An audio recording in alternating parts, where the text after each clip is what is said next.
धनतेरस पर भूल कर भी मत खरीदना। ये तीन चीजें माता लक्ष्मी होती है।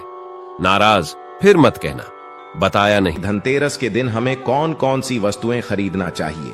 दोस्तों, 5 दिनों तक चलने वाले दीपावली के महापर्व में धनतेरस का त्योहार सबसे पहले दिन मनाया जाता है और हिंदू पौराणिक मान्यता के अनुसार धनतेरस की तिथि पर भगवान धन्वंतरी का जन्म हुआ था। भगवान धन्वंतरी को आयुर्वेद और अच्छी सेहत के देवता के रूप में पूजा जाता है। दिवाली पर धनतेरस के दिन भगवान धन्वंतरी की पूजा करने से जीवन में सुख, समृद्धि, ऐश्वर्य और अच्छी सेहत का आशीर्वाद प्राप्त होता है। साथ ही इस दिन खरीदारी करना भी बहुत शुभ माना जाता है। धनतेरस के दिन हर तरह के शुभ कार्य प्रारंभ किए जा सकते हैं। इस दिन विशेष रूप से सोना और चांदी के आभूषण, नए बर्तन आदि खरीदे जाते हैं। धनतेरस के दिन इस प्रकार के विशेष चीजें खरीदने पर मां लक्ष्मी जी का आशीर्वाद मिलता है। ऐसी मान्यता है कि धनतेरस के दिन हम जिस भी वस्तु की खरीदारी करके लाते हैं उसमें 13 गुना की वृद्धि होती है। इसलिए आपको ध्यान रखना है कि कोई भी ऐसी गलती न करे, ऐसी वस्तु खरीद कर न लाएं जिससे कि अशुभता आ जाए। धनतेरस के दिन ये चीजें कौन सी है, खासकर मैं आज की वीडियो में आपको बताऊंगा कि आपको इन 13 विशेष चीजों में से आपको कुछ न कुछ वस्तुएं खरीदनी ही चाहिए। अगर आप सभी 13 वस्तु न खरीद पाए तो इनमें से जो भी आपकी सामर्थ्य व वस्तु आप घर पर खरीद कर ला सकते हैं। धनतेरस के दिन मां लक्ष्मी जी, कुबेर देवता और धनवंतरी भगवान की पूजा करने से घर हमेशा धन, धान्य, सुख, सुविधा और वैभव से भरा रहता है। धनतेरस के दिन जो लोग सोने चांदी से बने हुए आभूषण या सोना चांदी न खरीद पाए, उन्हें भी ऐसी कुछ चीजें अवश्य ही खरीदनी चाहिए। सबसे पहले वस्तु है झाड़ू। धनतेरस के दिन नई झाड़ू खरीदना बहुत शुभ माना जाता है। झाड़ू को मां लक्ष्मी जी का प्रतीक माना जाता है और ऐसा माना जाता है कि नई झाड़ू से धनतेरस के दिन पहले पूजा करके फिर उसका प्रयोग करने से घर की सारी नकारात्मक ऊर्जा दूर हो जाती है और घर में सुख, समृद्धि का वास हो जाता है।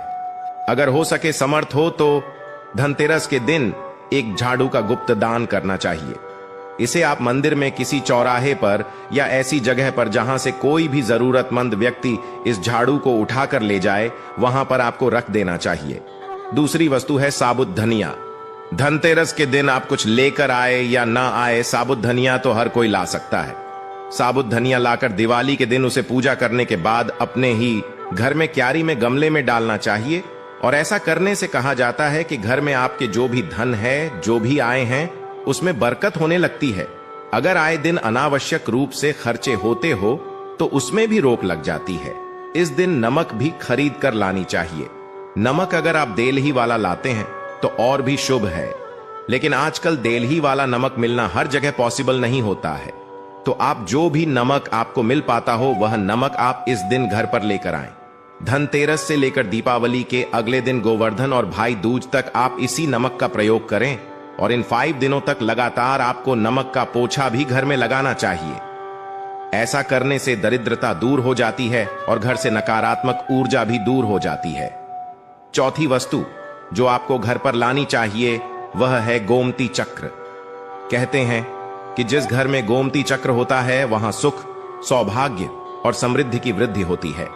गोमती चक्र घर पर रखने से वास्तु दोष भी दूर हो जाता है और घर परिवार में किसी भी सदस्य में आत्मविश्वास की कमी हो तो धनतेरस के दिन गोमती चक्र लाकर उनके हाथ से पूजा करवाकर फिर बाद में आपको इन गोमती चक्र को अपने मंदिर में या फिर धन रखने के स्थान पर आपको रख देना चाहिए।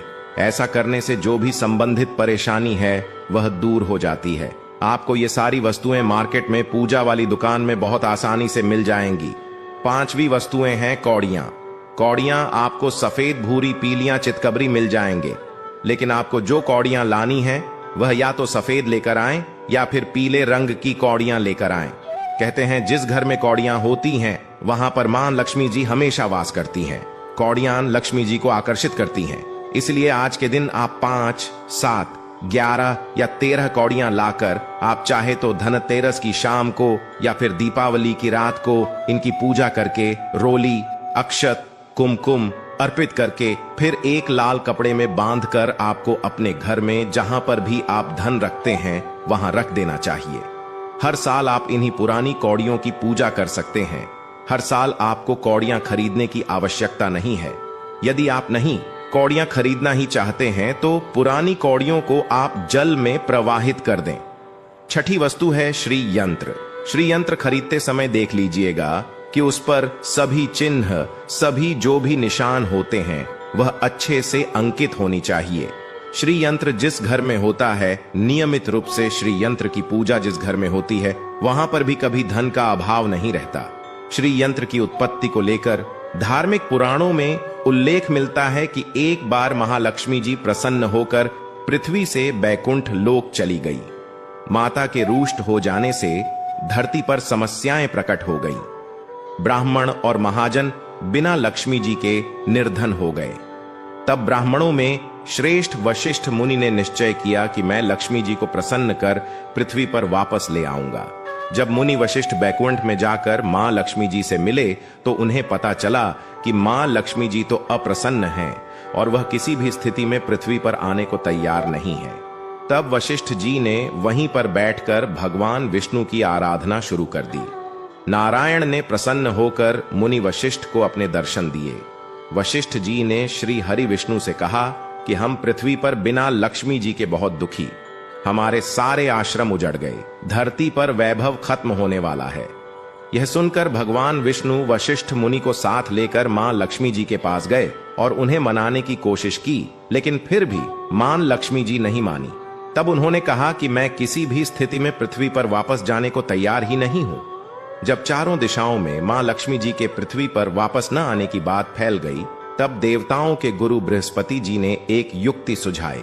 उन्होंने कहा कि अब श्री यंत्र साधना ही एकमात्र उपाय बचा है जिससे मां लक्ष्मी जी को धरती पर आना ही पड़ेगा।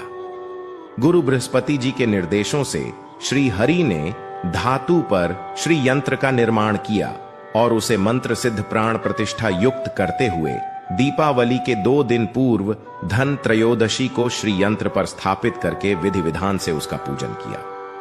पूजन समाप्त होते होते माता लक्ष्मी जी को वहां आना ही पड़ा और वे बोली कि मैं किसी भी स्थिति में यहां आने के लिए तैयार नहीं थी, यह मेरा प्रण था, परंतु बृहस्पति जी की युक्ति से मुझे आना ही पड़ा। श्री यंत्र मेरा आधार है और इसी में मेरी आत्मा भी बसती है। यही कारण है कि धनतेरस के दिन श्री यंत्र खरीद देना चाहिए और अपने घर में स्थापित करना चाहिए। 7वीं वस्तु है 7 मुखी रुद्राक्ष की माला या फिर 7 मुखी रुद्राक्ष। अगर आप धनतेरस के दिन 7 मुखी रुद्राक्ष को घर पर लाते हैं और फिर उसकी विधि विधान से पूजा करते हैं या भगवान शिव की पूजा में आप इस रुद्राक्ष को प्रयोग करते हैं, किसी भी मंत्र का जाप करते हैं, तो उससे भी आपके घर में कभी परेशानी नहीं आती। किसी प्रकार का कोई अकाल मृत्यु का भय नहीं रहता, क्योंकि दीपावली दीपों का त्योहार होता है और इस दिन अपने घर में अपने सामर्थ्य के अनुसार दीपक जलाए जाते हैं। धनतेरस के दिन भी दीप जलाने चाहिए। अगर आप चाहते हैं आपके घर में साक्षात मां लक्ष्मी जी का वास सदा बना रहे, पूरे वर्ष भर आपके घर में धन की कोई कमी न रहे, आपको कभी कर्ज लेने की नौबत न आए, तो ऐसे में धनतेरस की शाम को आप 13 दीपक घर के अंदर और 13 दीपक घर के बाहर जलाएं। ऐसा करने से भी मां लक्ष्मी जी का आशीर्वाद प्राप्त होता है। और धनतेरस के दिन 8वीं जो वस्तु है वह आपको मिट्टी के दीपक जरूर खरीद कर लानी चाहिए। मिट्टी के दीपक आप अपनी सामर्थ्य के अनुसार खरीद कर ला सकते हैं। अगर हो सके तो किसी जरूरतमंद को जहां पर धन का अभाव हो, ऐसे घर में आप मिट्टी के दीपक का तेल सहित और बाती रुई सहित दान भी कर सकते हैं।